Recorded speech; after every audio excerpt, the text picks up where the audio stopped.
সাতক্ষীরার কলারোয়ায় শেখ হাসিনা গাড়িবহরে হামলার মিথ্যা মামলায় ৭০ বছরের সাজাপ্রাপ্ত হয়ে দীর্ঘদিন কারাভোগের পর জামিনে মুক্তি পেয়েছেন সাতক্ষীরা ১ আসনের সাবেক এমপি ও বিএনপির কেন্দ্রীয় নেতা হাবিবুল ইসলাম হাবিব।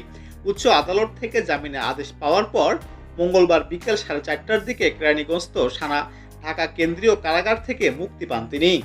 বিএনপির নেতা হাবিবুল ইসলাম হাবিবের পৃথক 3টি জরিমানা এবং জামিননামা সম্পাদন করেন সাতক্ষীরা জেলা জজ আদালতের সিনিয়র আইনজীবী অ্যাডভোকেট আব্দুল মজিদ। গত ২৭ আগস্ট দুপুরে উচ্চ আদালতের ১১ নম্বর বেঞ্চ থেকে তিনি সহ কারাগারে থাকা ৪৬ জন বিএনপির সব নেতাকর্মীকে জামিন দেওয়া হয়। এদিকে হাবিবুল ইসলাম হাবিবের জামিনে মুক্তি পাওয়ার খবরে দুপুর থেকে সাতক্ষীরা সহ তালা কালোরায় এলাকায় সহস্রাধিক নেতাকর্মী তাকে স্বাগত জানানোর জন্য কেরানীগঞ্জ ঢাকা কেন্দ্রীয় কারাগারের সামনে ভিড় জমান। মিছিলটি নানা স্লোগানে বিএনপি নেতা হাবিবকে নিয়ে নয়াপল্টনের দলের কেন্দ্রীয় কার্যালয়ে আসে।